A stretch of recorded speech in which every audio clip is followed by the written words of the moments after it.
السلام علیکم خواتین و حضرات، ایک عرصے سے ہماری خواہش تھی کہ ہم محترم جناب جاوید احمد غامدی صاحب کے ساتھ ایک ایسی نشست کا اہتمام کر سکیں کہ جس نشست میں ہم ان سے وہ تمام سوالات پوچھ سکیں جو سوالات ہمارے وجود اور تخلیق سے متعلق ہیں، اور نہ صرف وجود اور تخلیق سے متعلق ہیں بلکہ دور حاضر تک کے تمام مسائل اور اہم موضوعات کو کور کرتے ہیں۔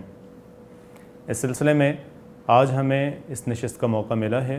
ہم اپنے سوالات کو جاری رکھیں گے اور جتنے بھی موضوعات آج کی اس نشست میں کور ہو سکے وہ ہم کر لیں گے، اور جو سوالات اور جو موضوعات رہ جائیں گے ہم انہیں اگلے کسی موقع پر اٹھا رکھیں گے۔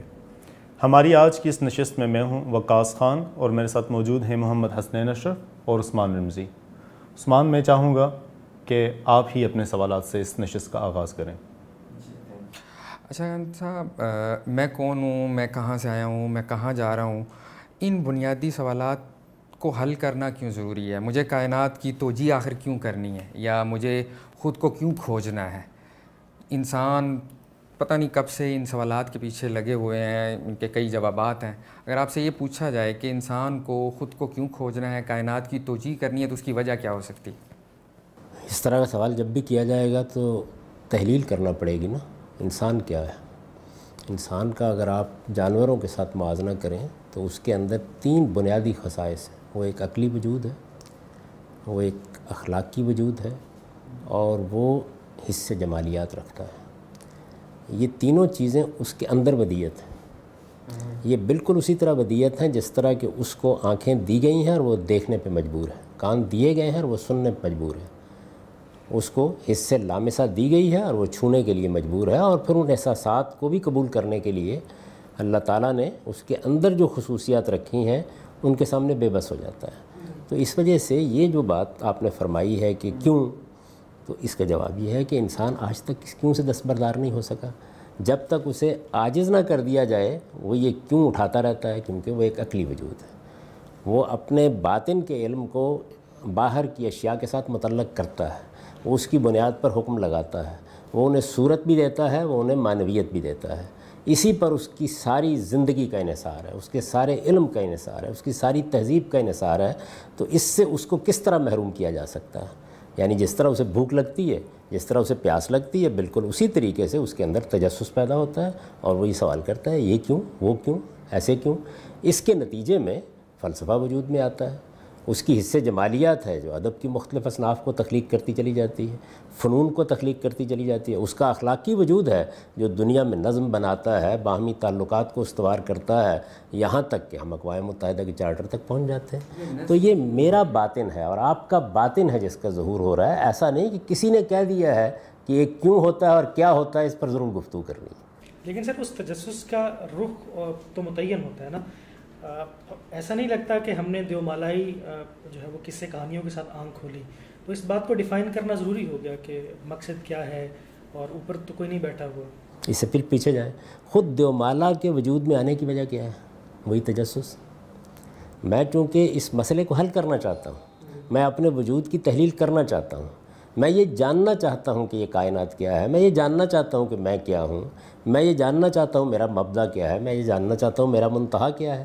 چونکہ میرے اندر یہ چیز رکھی گئی ہے اور میں اس سے دستبردار ہونے کے لیے تیار نہیں ہوں، تو اب مجھے تسکین دینی ہے اپنے آپ کو۔ یعنی اگر آپ میرے سامنے انواع و اقسام کے کھانے نہیں رکھیں گے تو میں گھاس پر بھی منہ مارنے کے لیے مجبور ہوں، اس لیے کہ مجھے بھوک لگتی ہے۔ اگر آپ مجھے صاف شفاف پانی نہیں دیں گے تو ممکن ہے میں جوہر کا پانی پینے کے لیے مجبور ہو جاؤں، کیونکہ مجھے پیاس لگتی ہے۔ بالکل اسی طرح میرے اندر جو تجسس کی جبلت ہے وہ پوری قوت کے ساتھ حملہ آور ہوتی ہے، اور وہ کہتی ہے کہ کوئی جواب تلاش کرو۔ اب جواب کبھی میں دیتا ہوں تو وہ دیومالا بن جاتی ہے، کبھی دیتا ہوں تو فلسفہ بن جاتا ہے، کبھی دیتا ہوں تو شاعری بن جاتی ہے۔ مجھے تو جواب دینا ہے، ہر حال میں دینا ہے۔ آپ کو حق ہے کہ میرے جواب کی تحلیل کر کے بتائیں کہ یہ جواب بے معنی ہے، یہ جواب دیومالا ہے، یہ جواب توہم ہے، یہ آپ کا حق ہے، لیکن مجھے تو جواب دینا ہے ہر حال میں۔ مجھے سے مراد یعنی جس کے اندر تجسس پیدا ہوگا وہ ان سوالوں کا جواب تلاش کرے۔ ان جوابوں میں آپ کس طریقے سے ترجیح قائم کریں گے؟ یہ جو کہنا کہ یہ والا جواب درست ہے، یہ والا جواب درست نہیں، عقل ہی کی کرشمہ سازی ہے کہ ایک جواب کو وہ دیومالا کہہ دیتی ہے۔ ظاہر ہے ہمارے پاس اس طرح کا کیا ایویڈنس ہے کہ یہ دیومالا یا یہ والا جو جواب ہے یہ ٹریک کے مطابق ہے، ہماری تاریخ کے مطابق درست ہے، یہ والا جواب درست نہیں ہے. کوئی اس کے کوئی اصول موجود ہیں. مثلا آج کل ایک فلسفے کے مطابق یہ بھی ہے کہ سارا وجود، سب کچھ، یہ ساری چیزیں، سارے انتظامات، نظم جو ہے سب بے معنی ہیں. ہمیں معنویت کی تلاش کرنی ہی نہیں چاہیے، بس ہمیں چلتے رہنا چاہیے بس ایک سفر میں، بے معنی و بے مقصد و بے مطلب سفر میں. تو کیا یہ بھی تو پھر درست ہو جانا چاہیے؟ یہ اعتراف عجز ہے. یعنی ہم معنویت تلاش کرنے کے لیے نکلے، جب جن ذرائع سے ہم نے اس کو تلاش کرنا چاہا ان میں پے در پے ناکامی ہوتی چلی گئی، تو آخری انجام یہی ہونا تھا. یعنی یہ چیز ایسا نہیں ہے کہ انسان معنویت کی تلاش سے الگ ہو گیا ہے.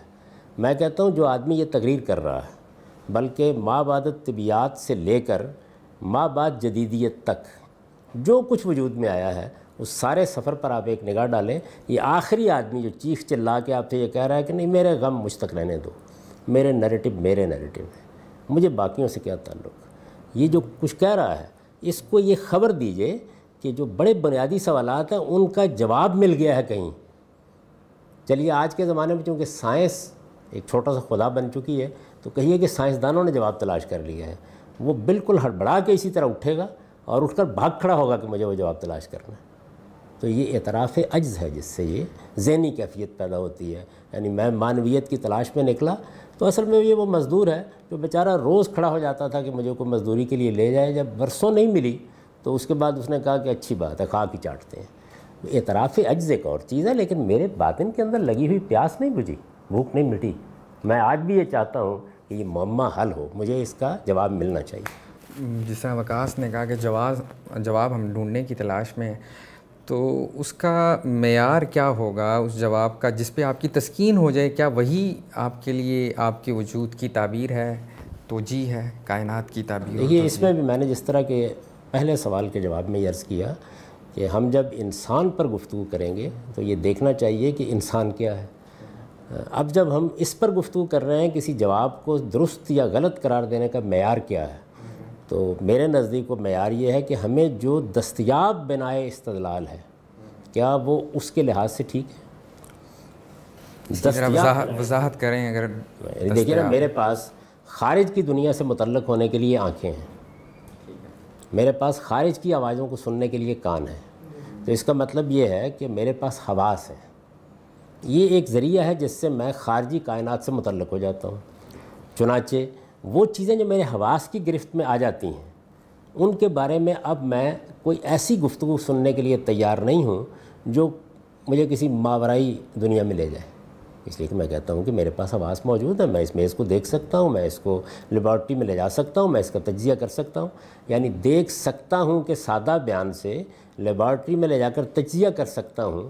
یہ کیا چیز ہے؟ یہ وہی چیز ہے کہ میں نے حواس کی طاقت کو بہت بڑھا لیا ہے. میرے حواس کی کچھ تحدیدات تھیں. پہلے میرا علم فیصلہ کن ہو جاتا تھا اس میں. وہی بات یہ ہے کہ میں گھر میں بیٹھا ہوا تھا، آپ تشریف لائے، آپ نے مجھے کہا کہ جی میں نے وہاں کھیتوں میں ایک ایسا جانور دیکھا ہے جس کی دم آسمان تک پہنچ رہی ہے. تو میرے لیے یہ ایک اطلاع ہے. اچھا آپ نے چونکہ اس کا ظرف بیان کر دیا کھیتوں میں ہے تو فوراً آپ کا ہاتھ پکڑوں گا اور کہوں گا اور دیکھتے ہیں. اب یہ دیکھیے میں نے کیا کیا. تو معیار یہ بن گیا کہ میرے پاس آنکھیں ہیں، آپ کی اطلاع کو میں ویریفائی کر سکتا ہوں. میں دیکھ لوں گا جا کے وہ یا دم آسمان پر پہنچ رہی ہوگی یا نہیں پہنچ رہی ہوگی. تو اس کا مطلب ہے ایک میرے پاس معیار یہ ہے کہ وہ چیز میرے حواس کی گرفت میں آ جائے، کیونکہ میرے خارج کے ساتھ تعلق کی بنیاد یہی ہے. اسی لیے علم بالحواس ہی ہے جو میری پہلی ابتدا ہے. یہ جتنی آپ کے ہاں اس وقت سائنس ہے اس کی ابتدا یہاں سے ہوئی ہے. یعنی اس اصول کو مان لیا گیا کہ میرے پاس جو ذریعہ ہے وہ ذریعہ میرا مشاہدہ ہے. میں چیزوں کو دیکھ سکتا ہوں، چھو سکتا ہوں، میں سن سکتا ہوں یا دوسرے اور حسیات. تو یہ میرے لیے ایک ذریعہ علم ہے. اب یہ سوال پیدا ہوا کہ اس ذریعہ علم کی تحدیدات کو ختم کیسے کیا جائے یا کم کیسے کیا جائے. تو میں نے آلات ایجاد کرنے شروع کر دی. آپ دیکھیے انسان نے حقیقت میں حواس کو بڑھایا ہے. خوردبین نے میرے حواس کی باریک بینی کو بڑھا دیا ہے اور دوربین نے میرے حواس کی دوربینی کو بڑھا دیا ہے. یہ بات بڑی حد تک واضح محسوس ہوتی ہے جب آپ حواس کی بات کرتے ہیں، لیکن ہم دوسری طرف یہ بھی دیکھتے ہیں کہ حواس کے اوپر بھی تو سوال اٹھا ہوا ہے. حواس بھی تو غلطی کھاتے ہمیں دھوکہ دیتے ہیں. یہ بالکل درست ہے، لیکن دیکھیے بات یہ ہے کہ ہم اپنے علم کے معاملے میں مجبور ہیں کہ جو ذرائع ہمارے پاس ہیں ان میں کیا معیار ہوگا. تو وہ معیار میرے انسان ہونے سے ماورا نہیں ہو سکتا. یعنی اگر کوئی آدمی مجھے مثال کے طور پر آ کر یہ کہے کہ جنات کی قوت پرواز یہ ہے تو میں یہ کہوں گا کہ بھائی میں جن نہیں ہوں، اس وجہ سے جنات کی قوت پرواز جو بھی ہو، میں انسان ہوں. انسان کے اعتبار سے میرا علم تو اسی وقت میرا علم بنے گا جب وہ میرے پاس موجود ذرائع سے مجھے حاصل ہو جائے گا، یہ میری گرفت میں یا میری گرفت میں آ جائے گا. تو حواس کے ذریعے سے چیزیں گرفت میں آتی ہیں. یعنی آپ اس پر یہ بحث کر سکتے ہیں کہ میں مثال کے طور پر دور کی چیز کو جب دیکھتا ہوں تو میں اس کے سائز کے بارے میں غلط فہمی کا شکار ہو سکتا ہوں. یا آپ وہیں آ جائیے سائنس کی دنیا میں، ہائزنبرگ کا قانون عدم تعین مجھے بتا رہا ہے کہ یہ جس وقت تم چیز کو دیکھتے ہو تو اس سے جو روشنی کا فوٹون جاری ہوتا ہے وہ تم تک پہنچتا ہے، وہ چیز اپنی جگہ چھوڑ چکی ہوتی ہے. اچھا، اس کے نتیجے میں یہ ٹھیک ہے کہ میرے حواس پر ایک حملہ ہو گیا ہے، لیکن کیا میرا اعتماد اس سے ختم ہو گیا ہے؟ اصل میں اس نتیجے تک پہنچنے کے لیے بھی میں نے انہی حواس کو استعمال کیا ہے. تو ہم جب کسی وقت یہ کہتے ہیں کہ انسان نے فیصلہ کرنا ہے تو انسان کے پاس موجود ذرائع، ان میں سے پہلا بنیادی ذریعہ میرا مشاہدہ ہے. سر میں پھر آپ کو انٹرپٹ کر رہا ہوں انتہائی معذرت کے ساتھ. یہ جو اب جب آپ نے کہا نا کہ اعتماد ختم نہیں ہوا، یہ بات تو درست ہے کہ ہم اپنی پریکٹیکل لائف میں یا اپنے روزمرہ کے نظم و ضبط کے اندر تو اس کو باقی رکھتے ہیں کیونکہ اس کے بغیر سسٹم چلتا نہیں ہے. لیکن جب ہم علمی میدان میں آتے ہیں یا جب ہم کسی چیز کی واقعی انویسٹیگیشن اور اس کی ویریفیکیشن کی طرف جاتے ہیں تو وہاں پر پھر پہلے والا اعتماد جو 100% تھا اور یہ جو 70, 80 یا 60% ہے، اس کی وجہ سے نتائج پر فرق تو پڑنا چاہیے نا. اور اس میں کوئی شبہ ہی نہیں ہے، وہ پڑتا ہے. اس کے لیے پھر ہم نے ایک اور ہمارے پاس فیکلٹی موجود ہے، اس کو استعمال کیا ہے، اور وہ یہ ہے کہ ہمارے پاس عقل جیسی عظیم نعمت موجود ہے. وہ کیا کرتی ہے؟ اس خلا کو بڑھتی ہے. سادہ مثال اس کی کیا ہے؟ وہ خلا کس طرح بڑھتی ہے؟ یعنی جب بار بار کے تجربے سے ہمیں معلوم ہو گیا کہ دور کی چیز اپنے سائز میں چھوٹی ہو جاتی ہے، تو اب ہم کسی دور کی چیز کے متعین فاصلے کو ملحوظ رکھ کے بتا سکتے ہیں کہ وہ اگرچہ نظر آ رہی ہے ہمیں ایک کتاب کے برابر، لیکن وہ حقیقت میں زمین سے یا زمین کے کل رقبے سے 10 گنا بڑی ہے یا چھوٹی ہے. تو یہ کیا کس نے کام کیا ہے؟ یہ اصل میں اس چیز نے کام کیا ہے کہ جو باہمی تعلقات تھے، یعنی فاصلے نے جو تعلق پیدا کیا تھا، اس تعلق کو عقل نے اپنی گرفت میں لے لیا. یہ جتنا آپ کا اس وقت سائنسی علم ہے وہ حقیقت میں یہی ہے. آپ یہ دیکھیے کائنات کی وسعتوں کو ماپا جا رہا ہے. یہ مختلف سیاروں ستاروں کے جو حجم ہے وہ ماپے جا رہے ہیں. اگر آپ غور کر کے دیکھیں تو یہ بالکل وہی عمل کام کر رہا ہے. یعنی آپ بگ بینگ سے ایسے پھیلتے چلے جا رہے ہیں. اچھا، اس وسعت کی رفتار کا جب ہم نے اندازہ لگایا ہے تو ہم نے اس سے زمین کی عمر معلوم کرنے کی کوشش کی. تو ہمارے پاس ایک دوسری چیز وہ ہے جس کو قدیم سادہ اصطلاح میں قیاس کہا جاتا تھا. یعنی عقل نے جو کچھ اس کو حواس کے ذریعے سے ملا ہے اس کو بنیادی مقدمات کی حیثیت دی ہے، اور پھر اپنا عمل شروع کر دیا ہے کہ اس کو اصل بنایا ہے، اس سے فرع نکال لیا، فرع بنایا ہے، اس سے اصول دریافت کر لیے ہیں. اس سے ہمارا علم بڑھتا چلا جاتا ہے. تو پہلی چیز ہمارا تجربہ اور مشاہدہ ہے. کوئی چیز اگر ہمارے تجربے اور مشاہدے میں آ گئی ہے اور انسانی سطح پر ہم مطمئن ہو گئے ہیں کہ ہمارے تجربے یا مشاہدے نے یہاں غلطی نہیں کھائی، تو بس ہم مطمئن ہو جاتے ہیں. جہاں سوال باقی رہتا ہے اس کو ہم تحقیق کے سپرد کر دیتے ہیں. وہاں پہ تعقل اور تدبر والا معاملہ. میں اس کو 2 حصوں میں تقسیم کروں گا. یعنی وہ چیزیں ہوتی ہیں کہ جن کے بارے میں ہم کہتے ہیں یہ یقینی ہو گئی ہیں، یہ حقیقت بن گئی ہیں. وہ چیزیں ہوتی ہیں جن کے بارے میں ہم کہتے ہیں قابل اطمینان ہے، کہا جا سکتا ہے. یہ وہ چیز ہے کہ جس کو اب بیان کرنا موضوع ہو گیا ہے. چنانچہ وہ تمام نظریات جن میں جو بنیادی مقدمات ہمیں ملے ہیں وہ تو مبنی بر حقیقت ہوتے ہیں، لیکن ان کے اوپر قیاس کر کے ہم نے جو کچھ نتیجہ نکالا ہوتا ہے وہ بسا اوقات قابل اطمینان نتیجہ ہی ہوتا ہے. ہم یوں نہیں کہہ سکتے کہ یہ آخری نتیجہ ہے جو نکلایا ہے. اور ہم اسی علم میں زندگی بسر کرتے ہیں تمام معاملات. آپ نے جو گیپ بھرنے کی بات کی، انسان جب کوئی بھی چیز دیکھتا ہے وہ انسان کی گرفت میں آ جاتی ہے. اس کے بعد انسان اسے بطور اصل استعمال کر کے اس کے اوپر ایک عمارت کھڑی کر لیتا ہے. لیکن یہاں پہلی غلطی تو اس کے مشاہدے میں موجود ہے نا، یعنی وہ کمی بیشی اس کے مشاہدے میں موجود ہے. اس پہ اس نے اسے بطور اصل استعمال کیا اور اس کے اوپر عمارت کھڑی کر دی اور ایک مقدمہ قائم کر دیا. تو یہ تو غلطی بار بار ریپیٹ ہوتی رہے گی. وہ گیپ تو پھر وہیں اس کی جڑ میں موجود رہا. پوری انسانیت کی تاریخ یہی ہے، اسی غلطی کی اصلاح. چنانچہ یہ بات اصول میں مان لی گئی ہے، اور بعض فلسفیوں نے دور حاضر میں جب سائنسی علم کی اس پوری تاریخ پر تبصرہ کیا تو بڑی صحیح بات کہی ہے کہ آپ اس طرف سے نہیں رجوع کر سکتے کہ ہم نے آخری چیز دریافت کرنی ہے یا کامل چیز دریافت کرنی ہے. نہیں، جو کچھ آپ کے پاس موجود ہے ہم اس پہ تنقید کریں گے اور اس طرح بہتر کی طرف بڑھتے چلے جائیں گے. یعنی ہمارے علم میں ایک تدریجی نوعیت کی بہتری آتی ہے. اس میں وہ بھی چیزیں ہوتی ہیں جو کہا جا سکتا ہے کہ یہ اب حقیقت بن گئی, ان پہ بحث بند ہو گئی ہے, یہ دروازہ اب بند کر دینا چاہیے. ایک وقت آتا ہے مثلا اب دنیا میں کہیں بھی سائنس میں اس پر تحقیق نہیں ہو رہی کہ زمین گول ہے یا چپٹی ہے, یہ تحقیق کا دروازہ بند ہو گیا. یا یہ کہ زمین سورج کے گرد گردش کرتی ہے یا سورج زمین کے گرد گردش کرتا ہے, یہ بحث بھی کم و بیش بند ہو گئی ہے. تو اگر آپ غور کر کے دیکھیں تو اس پچھلے عرصے کے دوران میں بہت سے باب ہیں جو پایہ تکمیل کو پہنچ گئے ہیں. تاہم ایک بہت بڑا حصہ ایسا ہوتا ہے علم کا جس میں یہی رویہ درست ہوتا ہے کہ پہلے سے موجود تھیری, نظریہ, اس میں بہتری آتی چلی جاتی ہے. وہ بہتری کہاں سے آتی ہے؟ کہیں ہم مشاہدے کی غلطی کو پکڑ لیتے ہیں, کہیں تجربے کی غلطی کو پکڑ لیتے ہیں, کہیں ہم اس تجربے اور مشاہدے کے باہمی تعامل کی غلطی کو پکڑ لیتے ہیں, کہیں اس کی نتیجہ خیزی کے اوپر ہمارے ہاں کوئی سوال پیدا ہو جاتا ہے, تو اس کے بعد نئی تحقیق شروع ہو جاتی ہے. یا ہم یوں کہہ سکتے ہیں کہ ہمارے پاس حقیقت کا کوئی ورژن نہیں ہے لیکن حقیقت میں نکھار آتا جا رہا ہے. یعنی ہم یہ نہیں کہہ سکتے کہ یہ کوئی فیکٹ ہے, لیکن موجودہ علم میں کچھ اسٹیبلش ہمارے کنسنسز ہو سکتے ہیں. یہ بات کہنا ٹھیک ہوگی؟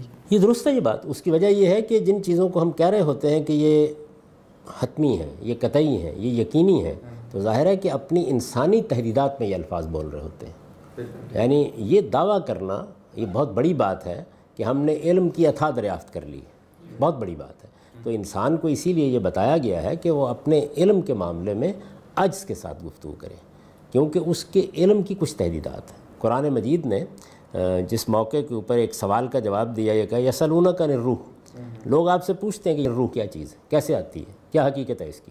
اس کا ایک جواب دیا ہے, قل الروح من امر ربی. یعنی یہ جواب بجائے خود یہ بتا رہا ہے کہ انسان اس کی حقیقت کو سمجھنے کی صلاحیت نہیں رکھتا, لیکن جواب دے دیا گیا ہے. جواب دینے کے بعد تنبیہ کی گئی ہے, وما اوتیتم من العلم الا قلیلا. یعنی تمہارے علم کے کچھ حدود ہیں, ایسا نہیں ہے کہ تمہیں مطلق علم دے دیا گیا ہے. لیکن اس کے باوجود اگر آپ دیکھیں تو اس وقت مثال کے طور پر ہمارے ہاں جتنا علم پچھلے 2,5-3 ہزار سال سے ترتیب پا چکا ہے, آپ سوشل سائنسز کو نکال دیں, اس کی وجہ یہ ہے کہ اس میں بہت کچھ استقراء کو دخل ہوتا ہے. لیکن آپ نیچرل سائنسز میں آ جائیں تو جو کچھ بھی آپ کے پاس ہے اس میں ایک بہت بڑا حصہ ہے جس میں ہم بالکل یقینی جگہ پر کھڑے ہیں. اس یقینی جگہ کا امتحان ہو جاتا ہے. مثلا جو قاعدے ضابطے ہم نے دریافت کیے ہیں ان کی بنیاد پر ہم ایک مشین بنا دیتے ہیں. وہ مشین بعض اوقات ایسی نازک ہوتی ہے کہ جس کے نتائج مہلک ہو سکتے ہیں. مثلا 400 لوگوں کو بٹھا کے جہاز میں اڑا دینا, ایک شٹل مریخ میں بھیج دینا. تو اس میں اگر آپ غور کر کے دیکھیں, ایک شٹل, ایک جہاز, ایک ہیلی کاپٹر, اگر آپ اس کا تجزیہ کر کے دیکھیں تو سینکڑوں حقائق ہیں جن کے اعتراف کے بغیر نہیں اٹھ سکتا. یعنی ان پر اتنا یقین و اعتماد ہوتا ہے, اتنا یقین و اعتماد ہوتا ہے کہ ہم یہ سمجھتے ہیں کہ نہیں, اس میں ناکامی کا کوئی سوال ہی نہیں. اگر ناکامی ہوتی ہے تو ہم اس کو حادثہ قرار دیتے ہیں, یعنی تلاش کرنے بیٹھ جاتے ہیں کہ وہ کیا غلطی ہوئی ہے. لیکن آپ یہ دیکھیے کہ مثلا جہاز کے حوادث, اس کی تاریخ اس وقت موجود ہے. یہ ایک بڑا قدم ہے, اس وقت نہیں محسوس ہوتا, معمول کی چیز بن گئی. ہم بیٹھتے ہیں اطمینان کے ساتھ اور پھر 14 گھنٹے 15 گھنٹے 16 گھنٹے پرواز کرتے رہتے ہیں 10,000 میٹر کی بلندی پر. لیکن وہ جو اڑ رہا ہے تو اس کے اڑنے کے پیچھے بے شمار حقائق ہیں جن کے بغیر یہ قدم نہیں اٹھایا جا سکتا. تو اس وجہ سے یہ بھی ٹھیک ہے کہ اگر العلم کے لحاظ سے دیکھا جائے تو یہ حقائق اتنے سے ہیں, لیکن اگر ادھر سے دیکھا جائے تو گنے نہیں جاتے. تو دونوں پہلوؤں کو رکھنا چاہیے ہمارے پاس. گفتگو کے دوران 2-3 چیزیں آپ نے ذکر کی, اگرچہ ہم ایک اور طرح سے بھی اس گفتگو کو آگے, میرے ذہن میں کچھ سوالات ہیں لیکن میں پہلے ان کو حل کرنا چاہوں گا. شاید وہ اس موقع سے براہ راست مناسب نہ ہو, لیکن آپ نے اپنی گفتگو میں وہ ذکر کیے. تو ایک تو آپ نے کہا بگ بینگ کا 1-2 مرتبہ آپ نے ذکر کیا, میں جاننا چاہوں گا کہ آپ اس کو کیسے دیکھتے ہیں. دوسری بات یہ کہ نیچرل سائنسز کی جب بات کر رہے ہیں ہم, تو نیچرل سائنسز میں آپ بہت سارے ایسے فیکٹس ہیں جو بظاہر ہمیں یوں محسوس ہو رہے ہیں کہ قرآن سے یا مذہبی تعبیر سے وہ بالکل میچ نہیں کرتے ہیں, یا ان کے درمیان کچھ نہ کچھ کسی نہ کسی حد تک کنٹراڈکشنز ہیں. ان 2 چیزوں کو, کیا آپ نے ان چیزوں کو یا ان مقامات کو براہ راست ان پر کچھ تبصرہ کرنا چاہیں گے, یا آپ کے خیال میں ایسا نہیں ہے, یہ فہم کی ہماری غلطی ہے چونکہ بات ہو رہی ہے. سب سے پہلے تو یہ بتائیں کہ تخلیق اور بگ بینگ کی ساری تھیوری کو, کہ آپ فقط بہت سارے ایسے لوگ بھی ہیں ہمارے ہاں جو بگ بینگ کو تو لے لیتے ہیں, وہ قرآن کی ایک آیت بھی پڑھتے ہیں کانا تارت قنف فتقناہما, اور وہاں سے کہتے ہیں کہ جی دیکھیں یہ تو قرآن نے پہلے کہا تھا, لیکن باقی جو بگ بینگ کے ساتھ بات کی جاتی ہے اس کو نہیں تسلیم کرتے.